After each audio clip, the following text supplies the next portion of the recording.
اعوذ بالله من الشیطان الرجیم. بسم الله الرحمن الرحیم.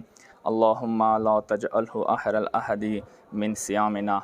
جمعه الوداع ورځې باندې پیغمبر نه دغه دعا نقل شوې ده. جابر ته جابر دغه دعا کوات خدای دغه اخیری رمضان مو ما کې قرار دغه دعا که چیرې چا وکړله ډېر زیات ثواب ته ملویږي. آینده رمضان مبارک به درکوي، یا که رمضان مبارک نه مخکې مړ شو خدای ټوله ګناهان ورته بخښي.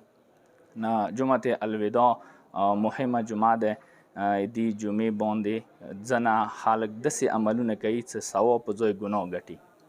هغه یو روایت مولا علی علیه السلام سي منسوب کړی دی چې 4 رکعاته المونځ دی، الحمد یو ورته دی، بیا 25 مرتبه کل احد دی، سوره اخلاص بیا 15 مرتبه ان اعطیناک الکوثر دی، بیا اویاو او کالو عبادت یعنی قضا المنځونه وکړي لنډیږي. هغه سیستني فتوایا شته ده چلیږي د سوبنیټ باندې لیدلې وي. هغه ورته ویلي دي چې دا شی روایت اوسه پورې مو نه دی لیدلی و دا شی فتوا چا نه دی ویر کړي چې هغه نه المونځ قضا شي، بیا رمضان مبارک اخیری جمعه الوداع باندې 4 رکعات المونځ وکړي، بس هغه بیا ټوله عبادت وکړي او قضایي المنځونه وکړي ختم شي. نه داسې نه کیږي، دا المونځ صحیح نه دی. اما چا نه چې المنځونه قضا شي پکار دی هغه خپل المنځونه په ځای راوړي.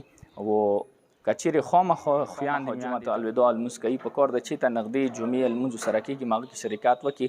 انده جمعه الوداع لمونځ دی یعنی اخري جمعې والا لمونځ، نوره نوې جمعه الوداع لمونځ نشته. پکار دی چې هغه داسې نوې بدعت ایجاد نه کړي. والسلام علیکم ورحمة الله وبرکاته.